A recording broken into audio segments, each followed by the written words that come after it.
Hey, this is Mike. Welcome to the Wandering Minds podcast. Our return guest is A-Tempo. What's up, my man? Just kicking it, man. Just got a good coffee from the Human Being. Nice. Just down the road? Yeah. Right on. Yeah, I've never actually been to them, but I've heard good things. I'd give them like, out of a 10, like maybe like a 9. Really? You know what I'm saying? Wow, they're up there. They're up there. Yeah. Right I'm on. a coffee person, so when I drink coffee, like it has to. So is it creamer?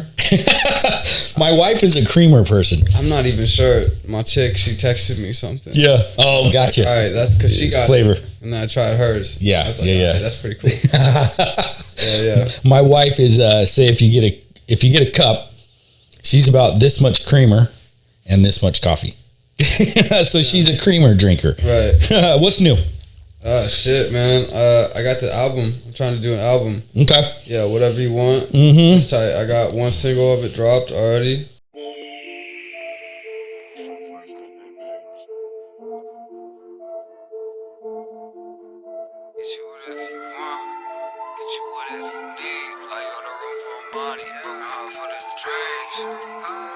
I'll get you whatever you want.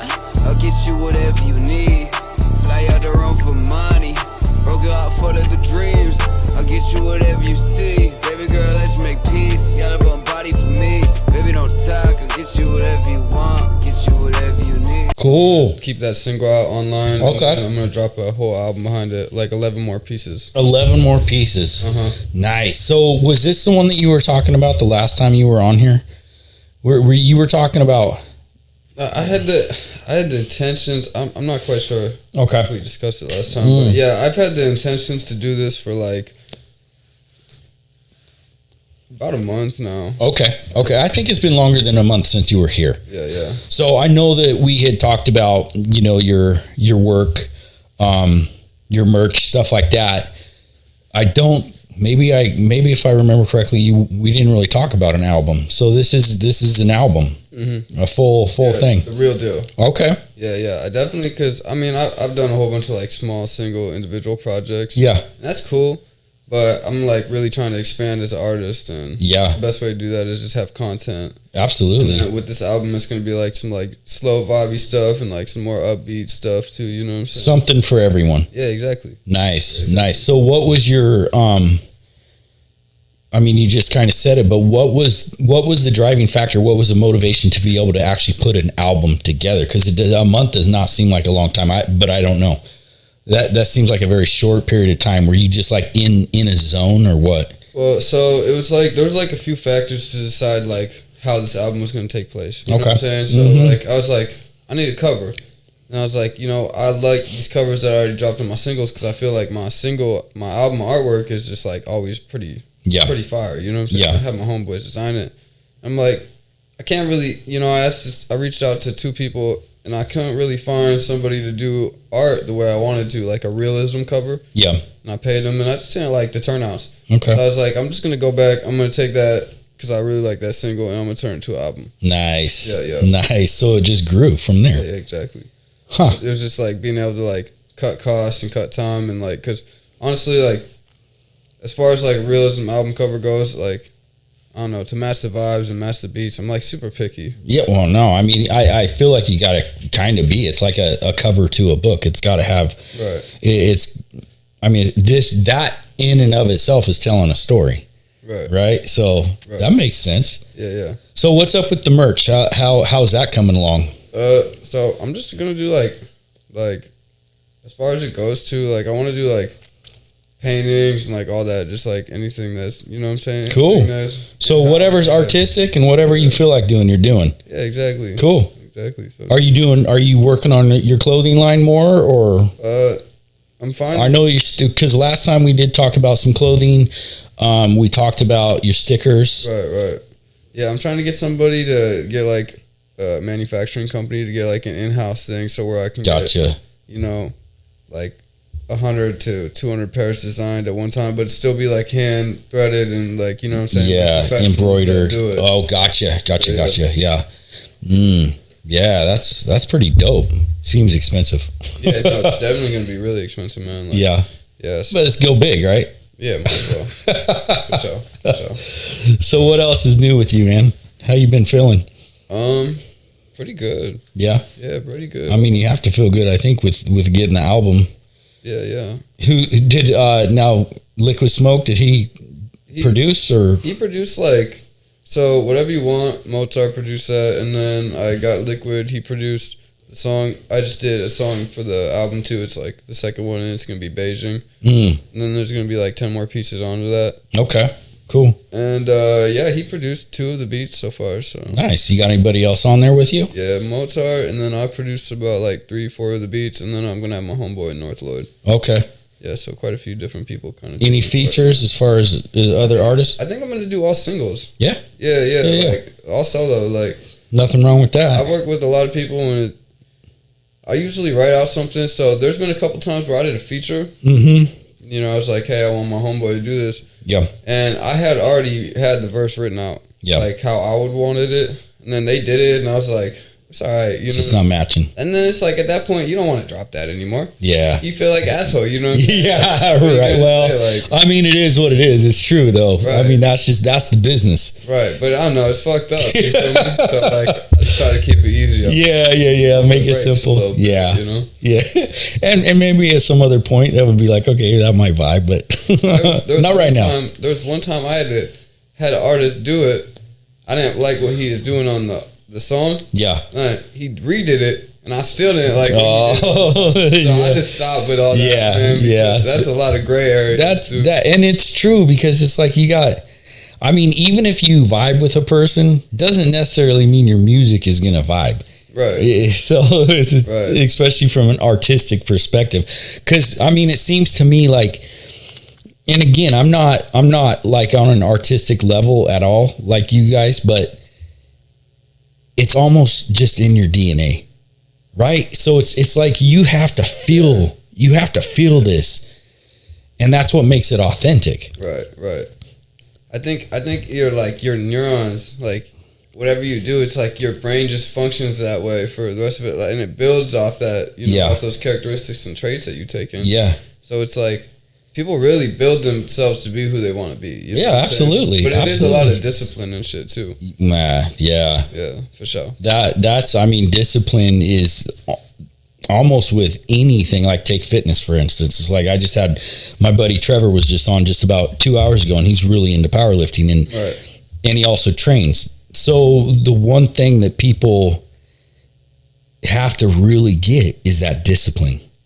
Is that I want this, I need this, I'm getting this type of attitude. And that's discipline, because it's easy to not. It's easy to make excuses to not go and not do and not whatever, not be whatever you want to be. Just wants to chill, man. Yeah. Well, and it's a lazy mentality. It really is. But discipline doesn't let you be lazy. Right.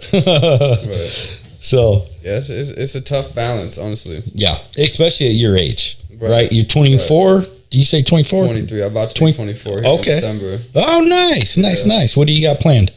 Anything? Nah, bro. Nothing at all. Nothing. Yeah. Probably just kicking it. Cool. Sipping a bottle or something with your friends. Yeah. Cool. Maybe hit the coast or something.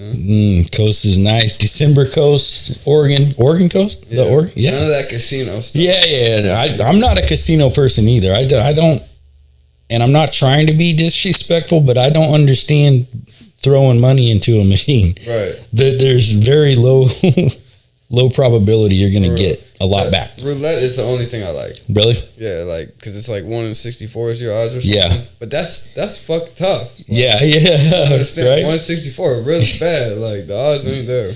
Yeah. But some people get lucky, though. Dude, a lot of people get lucky, but it's luck. Right. It's luck. I don't want to risk anything on luck.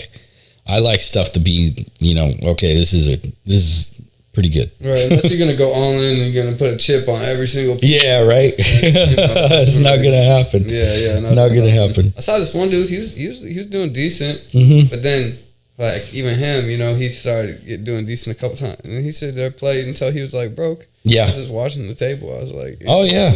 But yeah, I don't know people that lost their rent money in an hour. Oh yeah, that's like, oh fuck, bro. They go to those big machines. They see all these 2 stories, 3 Oh, stories. right. Yeah. It's shiny and loud. Yeah. Crazy. That's crazy shit, bro. Hey, so have you had any shows lately, or you just been working on your album here? I want to get a tour lined up before I do anything else. Oh, okay. Tell me about that. Yeah, so pretty much just like continuing, growing my Spotify. Yeah. Fans, monthly listeners, iHeart. I finally fixed my iHeart. They had my iHeart fucked up forever. You told me the name, right? They couldn't get it. Yeah, Get it right? They put me, and then they had some Spanish music in my music. Yeah, so I had to go and send them 30 similar artists. I had to do a whole bunch of shit, and then they cleaned out my page, put me on a new page, put my name up right and everything. Nice. But it was a lot of work, man. Yeah. Tedious shit. Yeah. Not tough work. Yeah, like, just this little annoying shit. Yeah, like, why I gotta do that? Yep. So what's the tour gonna be like? I don't know. I'll probably just do like the West Coast. You know what I'm saying? Yeah. Like, obviously, I'm still like getting known, so it's gonna be like a lot of shows and venues that aren't necessarily all mine, that I'm just taking a part of and everything.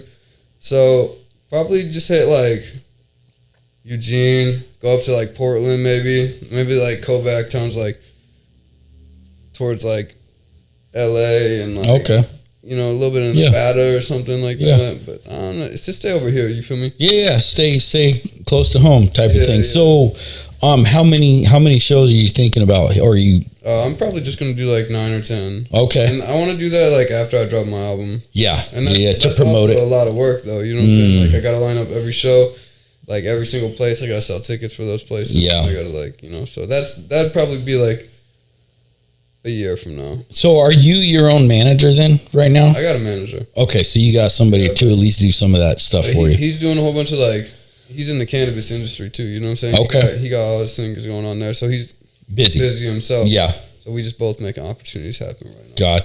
Gotcha. So when you're thinking about doing a tour, are you like, okay, I'm gonna be in Portland tonight, Eugene tomorrow, or is it like Portland tonight, next week type of thing, or what are you thinking about space and timeout wise with the per show? Well, yeah, that's a good point. Well, it's like I want them to be on like Fridays and Saturdays. You know what I'm saying? Okay. When most people have their time off and everything. Yeah. So would you do like, okay, I'm doing this in Portland on Friday and then this tomorrow on Saturday, or? I could probably put a couple shows like that. Yeah. But it's hard. Might burn out. Yeah, exactly. And it's just like trying to get to each place. You know what I'm saying? Like, yeah. But. So is there? I take it you're linking up with other artists and stuff like that, because obviously if you're going to jump on shows or do your own, are you trying to be like, okay, let's work together and get this venue right here, type of thing? Is that how it works?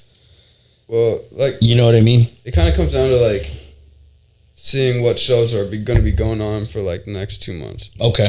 And then contacting like the promoters or whoever's getting stuff going for them. So that's actually a good game though, because a lot of people really don't know how to get shows. Yeah. And there's like a lot of promoting things online that you could find shows. Yeah. And network. Yeah. And like there's a lot of slots where you got to pay for them too. Mm-hmm. But ultimately it's like say you pay $500 and there's 2,000 people. Yeah. You know what I'm saying? Like, I mean, that's what, 50 cents a head? Yeah.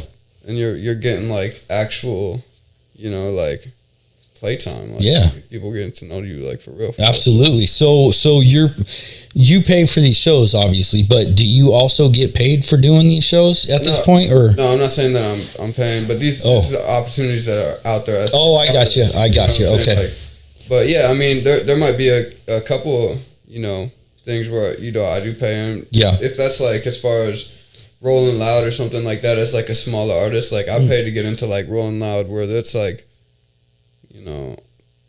5,000 people. Or like, okay. I think Rolling Loud actually gets to like 20,000 people. That's good, man. Shit. I'm not sure how big they get. Oh yeah. Like thousands. You know what I'm saying? Yeah. Like, yeah. So getting in on something like that, I definitely pay. But like as far as these small town venues go, I could get them. Yeah. Just gotta send them. You know what I'm saying? Show them my music. Absolutely. Like, that's cool, man. Right. What when you do, and I guess it just really depends on what type of venue you get, but say like the 5,000 or more show, right.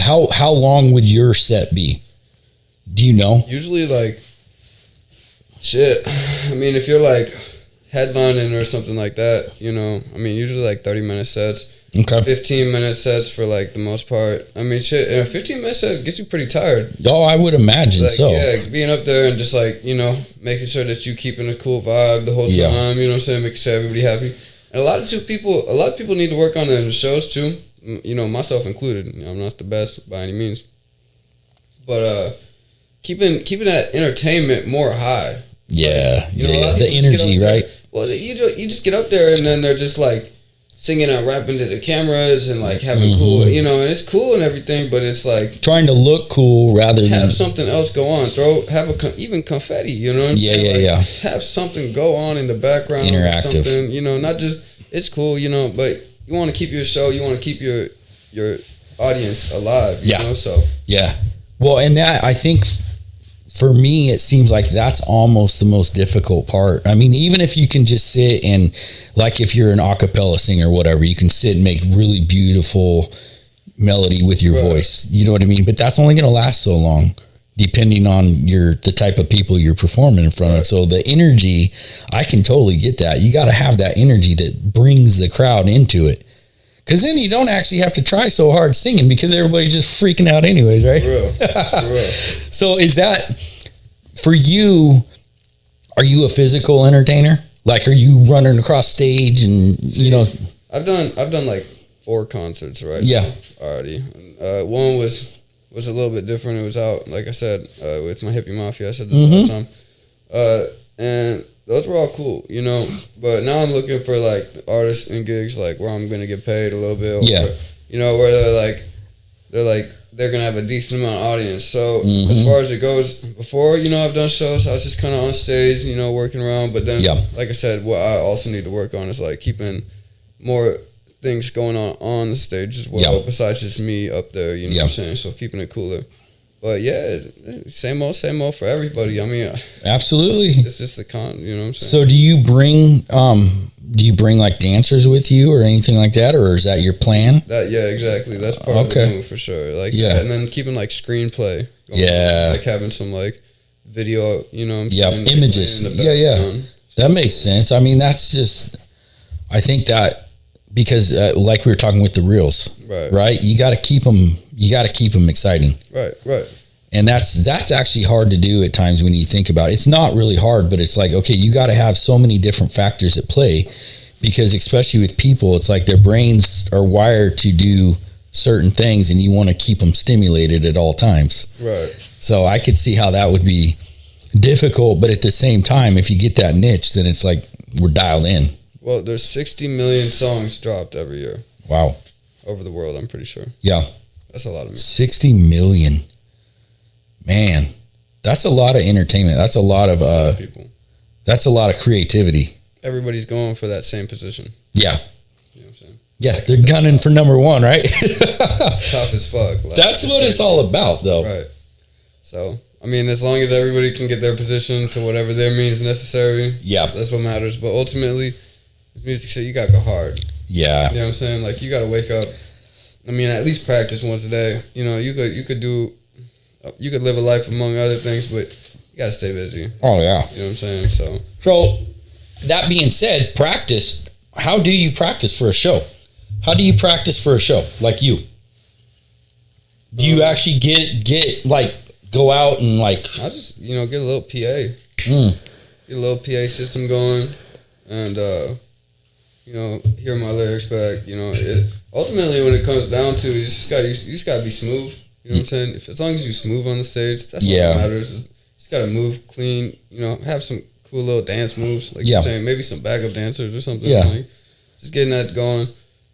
Maintain your vocals. Right, and then just having it line out as you play. You know what I'm saying? If you want, like, some lights to go off at a certain point. Just be like, yo, at like 7 minutes, or when you hear this, like, blah blah blah. You kind of get them right. Pyrotechnics. Right. Yeah.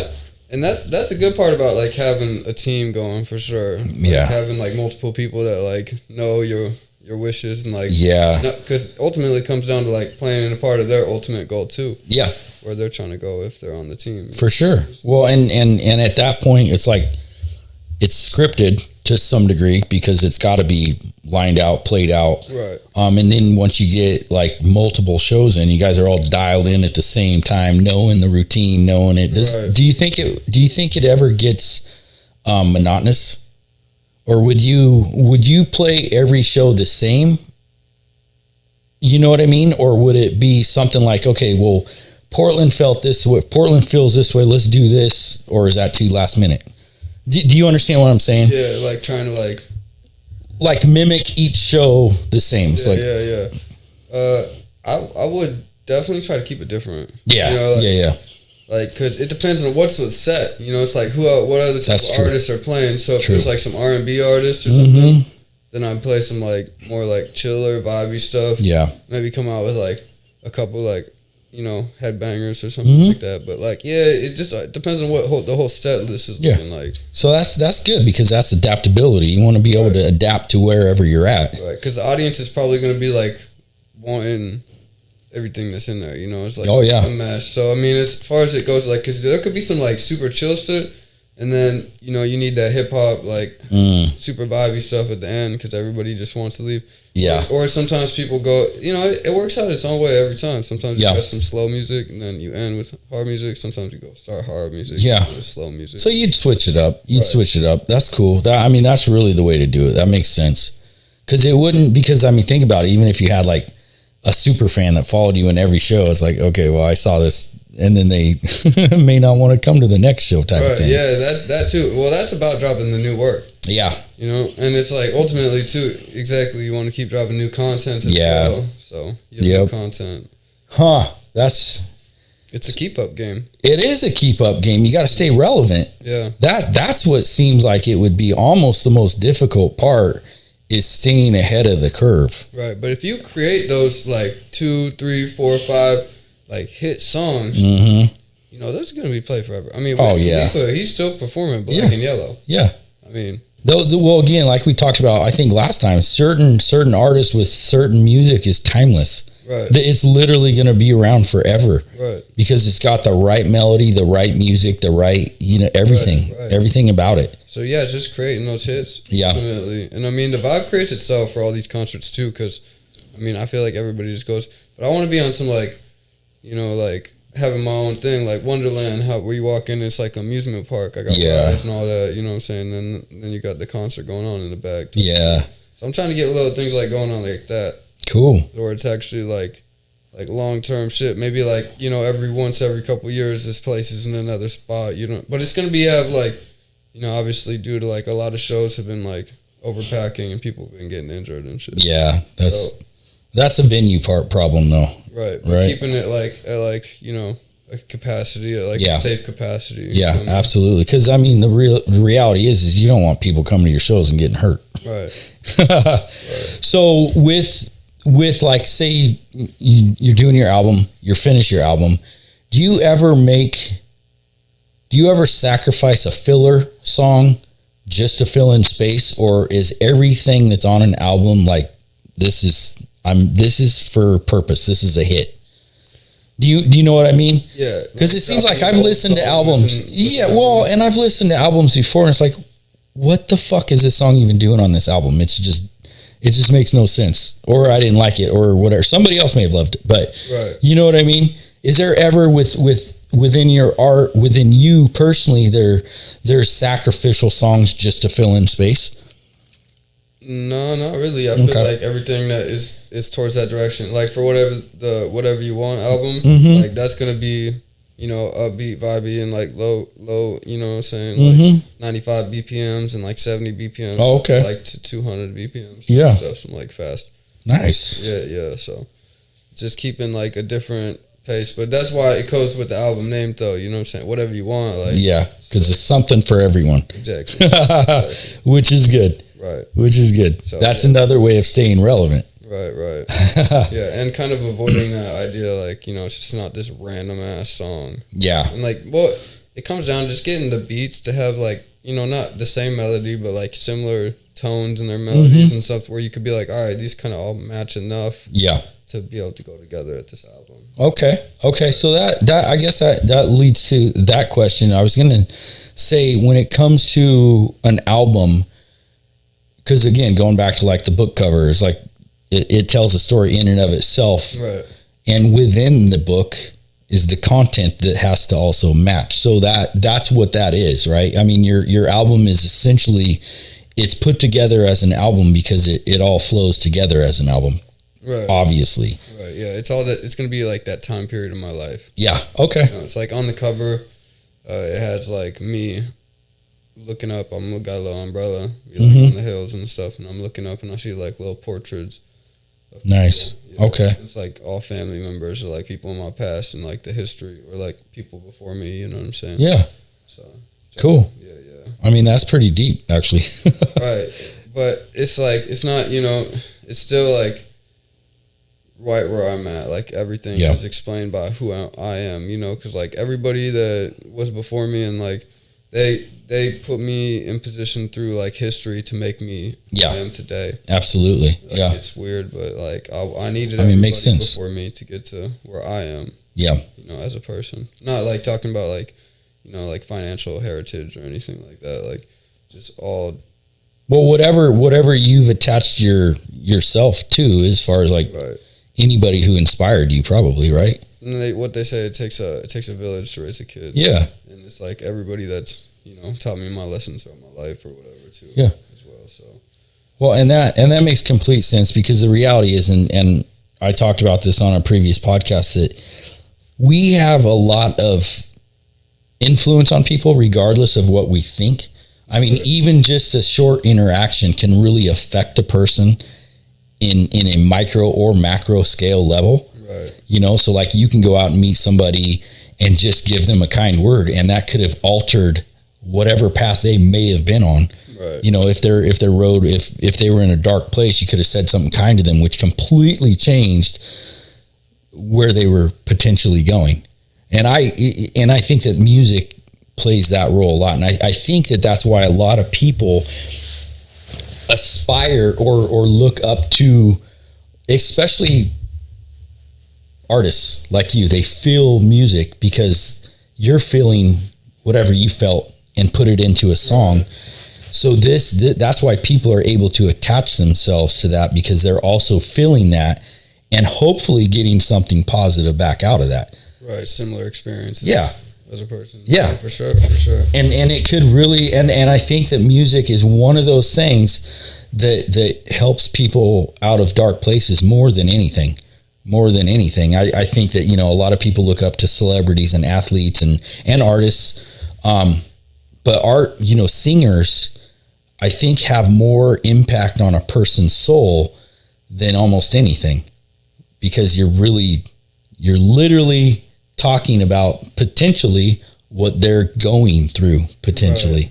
Right. So I understand what you're saying as far as the people before you that have gotten you where you're at, because right now you're doing the same thing to people. Right. Getting people where they need to go. Yeah. Yeah, exactly. One little experience will change a whole person's life. Absolutely. And that's why for me, I try and be very mindful of what I say when I'm interacting with people. I don't always, but I try. Every interaction I have with people on a personal level, I try and make it positive, because this could be that time that they needed it most. It may sound, kind of silly, but I really do walk my walk like that. It's draining. No, for sure. It's draining. But yeah, everybody needs that support, Yeah. And honestly, like, that's crazy, because how you put it, it's just like being positive with somebody. They don't only notice like what you do, but they notice like what they could do. Yeah. But a lot of people really don't notice that firsthand. Like, some people will be in their mood and then they'll like think like 2-3 days later, like after, because some people, it takes them that long to chill out. Yeah. And like actually like have like a subtle moment to themselves. Mm-hmm. And, like, just like feel some inner thought. Yeah. Like, some people don't let themselves feel sad. Yeah. I mean, if you can't let yourself feel sad, like, you're not going to think about the things that like put you in that position. Yeah. You know what I'm saying? So.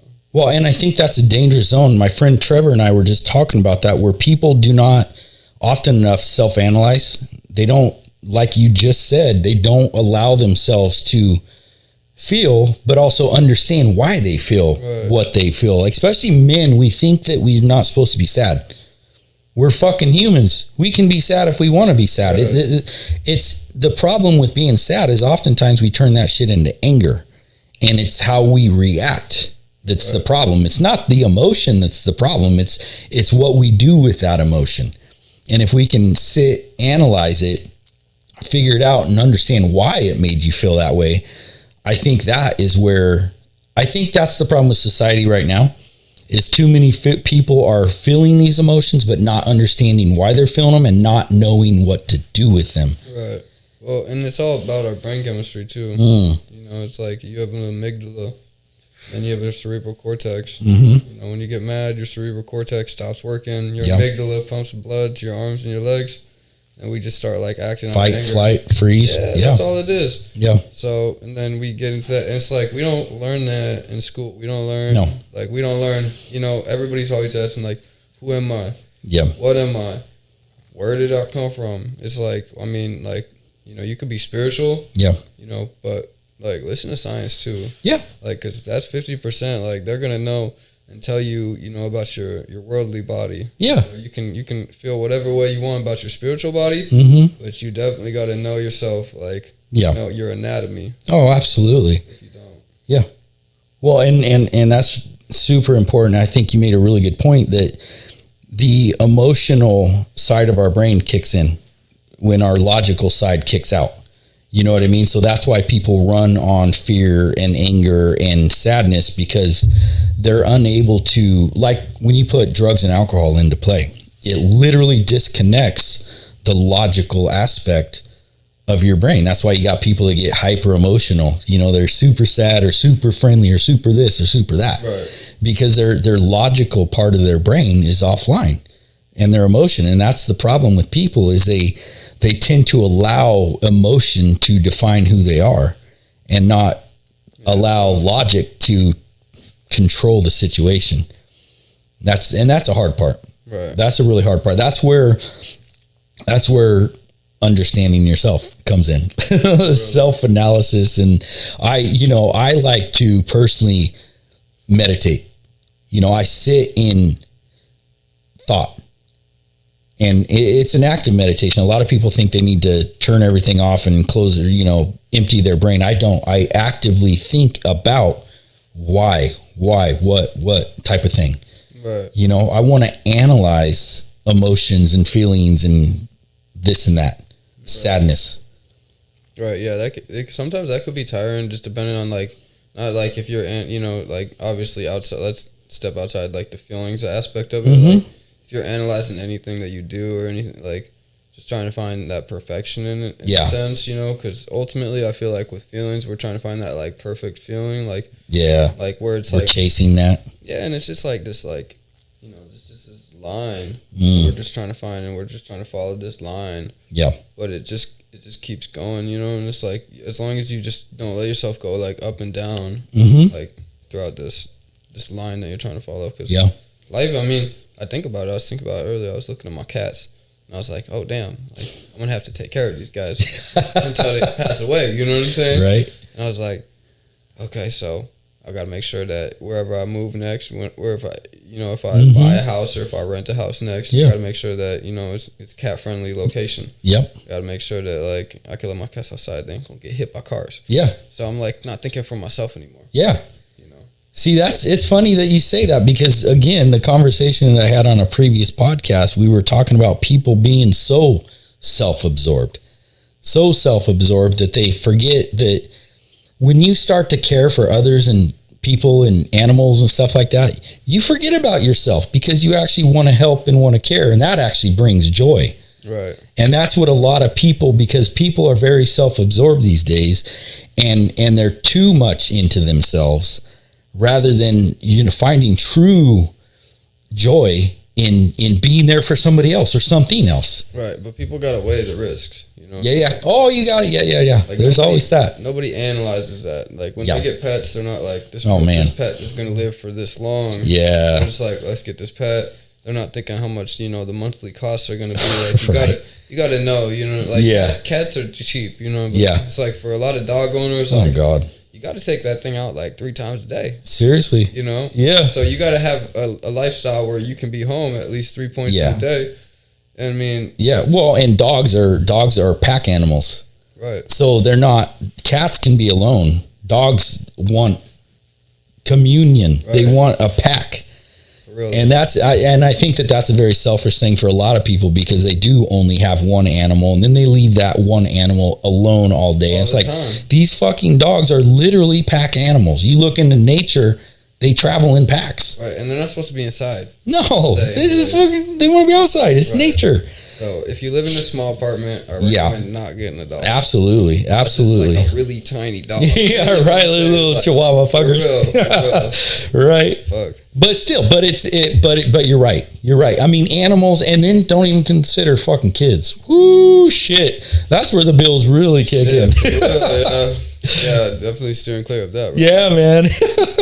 But I plan A, B, and C, you know? Yeah, right. I can't be playing with that. No, not right now. You got goals. You got plans. Yeah.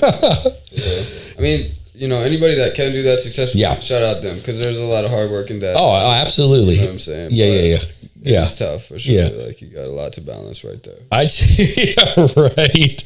Yeah, it's tough, man. It's tough, but that's part of life. That's also a joy in life. Right. Exactly. You know, I love being a parent. It's not been easy. Right. I mean, the hardest things that you will ever accomplish in life, and I truly believe this because I've literally gone through it, is being married and being a parent. Because you're literally taking two people and putting them together for the rest of their life, because, you know, I don't believe in divorce. If you get married, stay married. And nothing against people that get divorced. If you need it, whatever.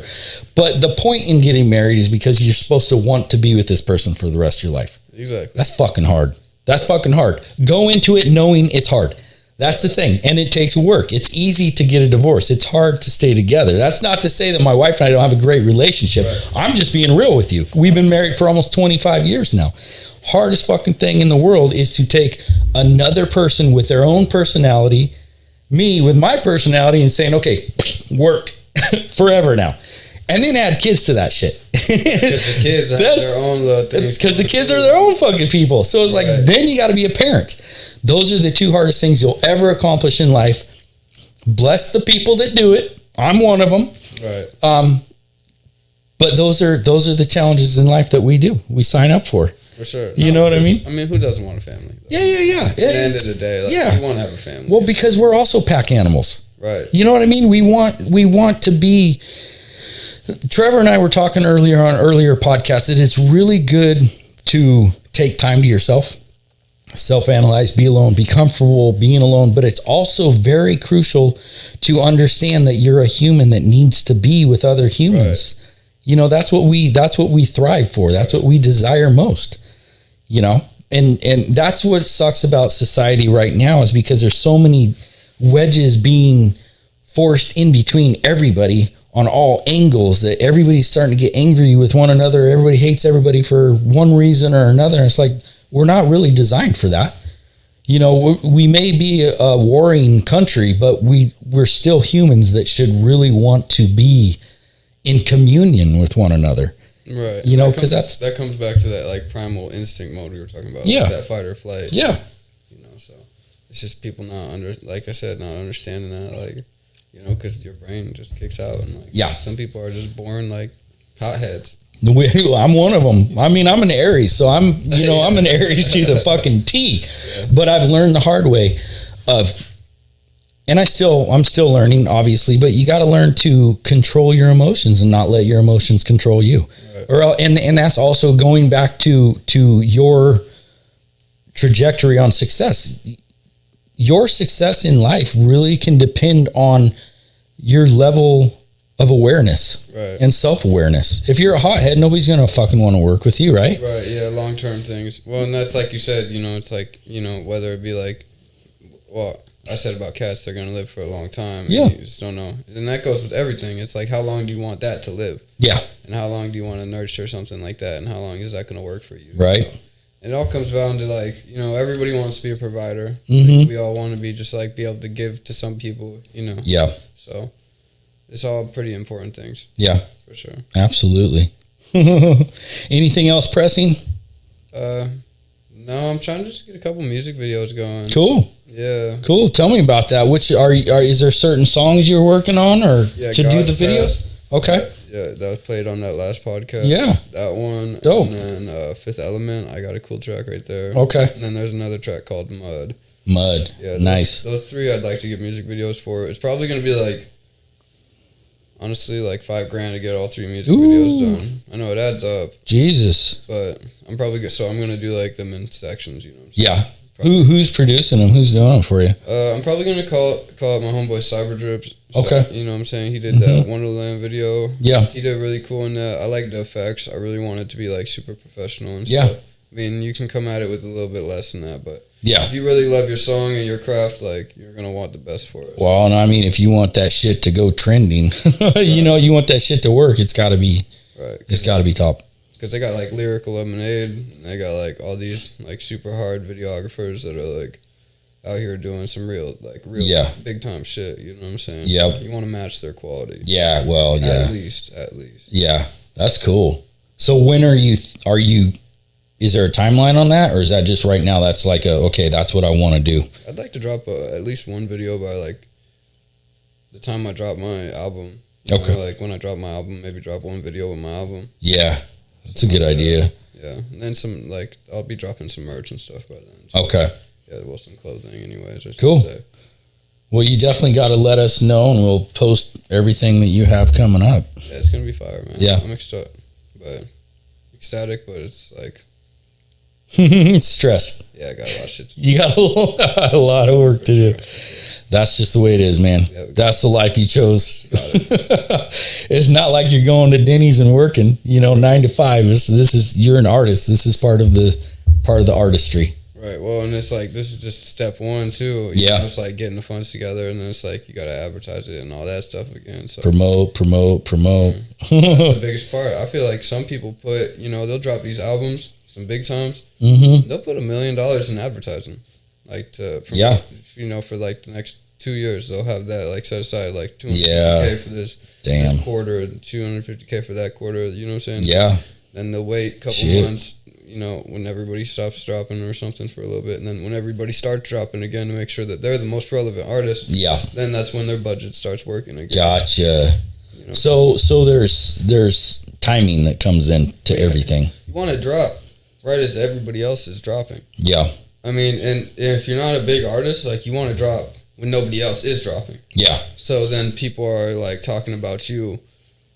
But as soon as you drop, and like, because as soon as Drake drops albums, or like Chris Brown, or like anybody like that, like everybody in the world is talking about that. Yeah.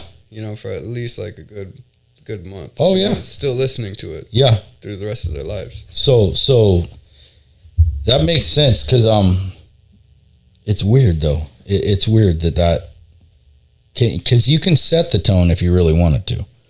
Right? I mean, like you said, if you're not that known, that would be the time to drop when they're not dropping, because then you just won't get seen. Washed out. Yeah. Huh. For sure. No, it's strategies, man. Like, there's a lot of like online monetizations that go with it, and like, marketing things. Yeah. But it's definitely like strategize. Because it's like, if you don't figure out the best place for yourself, like, you're going to put yourself in an area where it's just hard to get heard when these people are going on fucking intercoms. Oh yeah, you know what I'm saying? Like, right. Radio people are talking about it. I mean, like Lil Baby, Cardi B, and all these guys. Like, these guys got commercials. They're on the TV. Yeah. Snoop Dogg, he's got his own lighter thing going. And stuff. So to stay relevant, it's work. Yeah, you got to be hustling constantly. For sure. Huh? Yeah, that's what I try and do too, man. Right. It's the same with me. Same with the detail business. Same with the podcast. It's all the same. Right. Yeah, staying relevant. Hustle and grind, stay relevant. New businesses every day, and it's man, you got to make sure there's like enough people know. But it's like, that's the nice thing about having a business that's already been successful for so long. Yeah, is because after it's successful for so long, like, obviously enough people know about you. Yeah, and depending on the service you're providing, like for instance, like being the podcast, like It's not like you got to go pay $100 to go watch the fucking podcast. Yeah. Free entertainment. Yeah, absolutely. It's a plus. It's just a bonus. Yeah, it is. It is. And it's fun. I enjoy doing it. Exactly. And it's like in the end game, it's like this could provide like real opportunities, you know what I'm saying, for people as far as like getting paid, like having a crew, you know, having assistants and like people that can get like yearly salary. And well, and that is one of those things, but it's also, for me, it's also helping. It's a platform for you, people like you or anybody else. Right. Yeah. Vice versa. So, I mean, we help each other is what this is, what this is good for sure. Right, for sure. Cool. So anything else, my man? Nah, shit. That's about it. Cool. Man. Probably just gonna get back to the crib. Hell yeah. Work on some beats, and I got, like I said, I got this album in the works. Man. Got like 2 songs I'm gonna record, and then right on. Can't wait. Do some more. Yeah. All right. Can't wait. Thanks, my man. Yeah, bless. Later.